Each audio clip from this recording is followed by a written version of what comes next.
ফিরে আসলাম আধা ঘন্টা পর। গরম গরম ভুনা খিচুড়ি, সাথে আলু দিয়ে গরুর মাংস আর বোম্বাই মরিচের আচার, লেবু। আমার আজকের রান্না সেই সব আপু এবং ভাইয়াদের জন্য যাদের হাতে একদমই সময় নেই, তাদের জন্য। শুধুমাত্র কাটা পেঁয়াজ, রসুন আর গুঁড়া মশলা দিয়ে রান্নাটা করলাম, কোনো ধরনের বাটা মশলা দিইনি।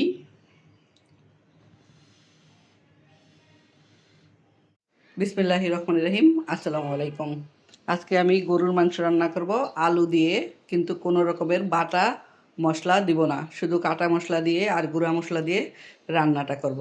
বাই দা ওয়ে, আমি মাহমুদা খানম, মাহমুদা ডান্স থেকে সবাইকে স্বাগতম। মাংস ম্যারিনেট করে নেব। দিয়ে দিচ্ছি হলুদের গুঁড়া, মরিচের গুঁড়া আর ধনিয়ার গুঁড়া। দিয়ে দিচ্ছি স্বাদ মতো লবণ। দিয়ে দিচ্ছি রসুন কেটে। দিয়ে দিচ্ছি 2 টেবিল চামচ সরিষার তেল।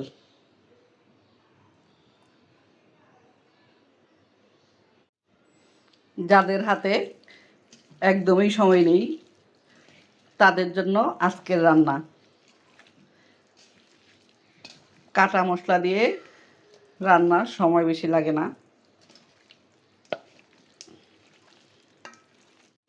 গরুর মাংস রান্নার জন্য চুলায় হাঁড়ি বসিয়ে দিয়েছি সয়াবিন তেল আর দিয়েছি পেঁয়াজ গোল্ডেন ব্রাউন করে ভাজা হয়ে গিয়েছে। এখন মাংসগুলো দিয়ে দেব। পেঁয়াজ ভাজা হয়ে গিয়েছে, এখন ম্যারিনেট করা মাংসগুলো দিয়ে দিলাম।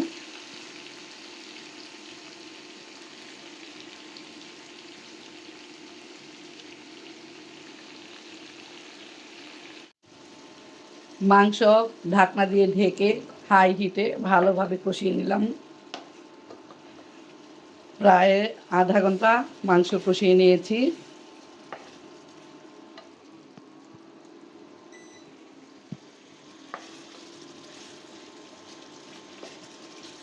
আর 5 মিনিট পরে আলু দিয়ে দিব।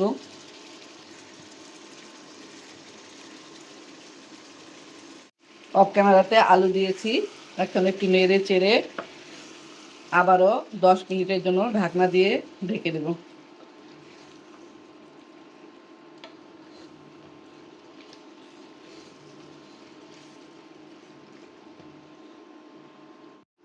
ফিরে আসলাম 10 মিনিট পরে।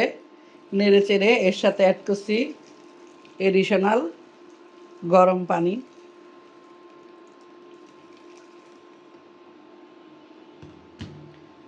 আবারও নেড়ে চেড়ে ঢাকনা দিয়ে ঢেকে কিছুক্ষণ রান্না করব। কিছুক্ষণ বলতে 20 মিনিটের মতো রান্না করব।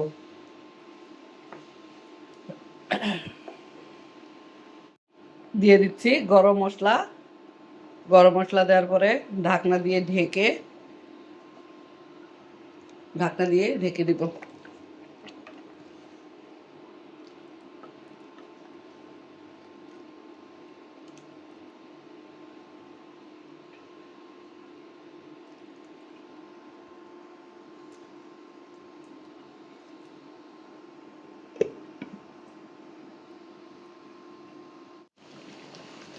গরুর মাংস রান্না অলমোস্ট ডান।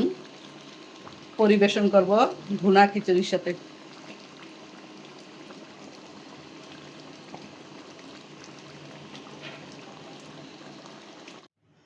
সবাই ভালো থাকবেন, সুস্থ থাকবেন। ফিরে আসবো নতুন কোনো রেসিপি নিয়ে। আল্লাহ হাফেজ। আসসালামু আলাইকুম।